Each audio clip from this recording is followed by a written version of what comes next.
মৃত্যুর 3 দিন আগে মৃত ব্যক্তির মধ্যে 3টি আলামত প্রকাশ পায়। মানুষ যখন পৃথিবী ছেড়ে দুনিয়া থেকে চলে যাবে, কবরের যাত্রী হয়ে যাবে, চিরস্থায়ী জায়গাতে চলে যাবে, দুনিয়ার মায়া ত্যাগ করে ওই মুহূর্তে মানুষের ভিতরে 3টি সিমটম লক্ষ্য করা যায়।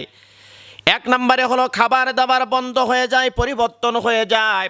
আগে কত খাবার খেত, অনেক খাবার খেত, মুখে অনেক রুচি ছিল, কিন্তু দেখা যায় মৃত্যুর আগ মুহূর্তে এসে মানুষটা যখন বুঝতে পারে আমি আর দুনিয়াতে বেঁচে থাকবো না, আস্তে আস্তে করে তার খাবারটা সংকীর্ণ হয়ে আসে। 2 নম্বরে মানুষের কথার ভিতরে ভিন্নতা দেখা যায়।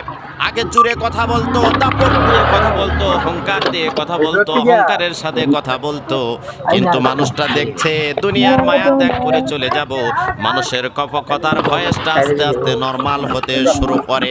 এমনটা বলতে থাকে, যদি মা মারা যায় তাহলে বলে বাবা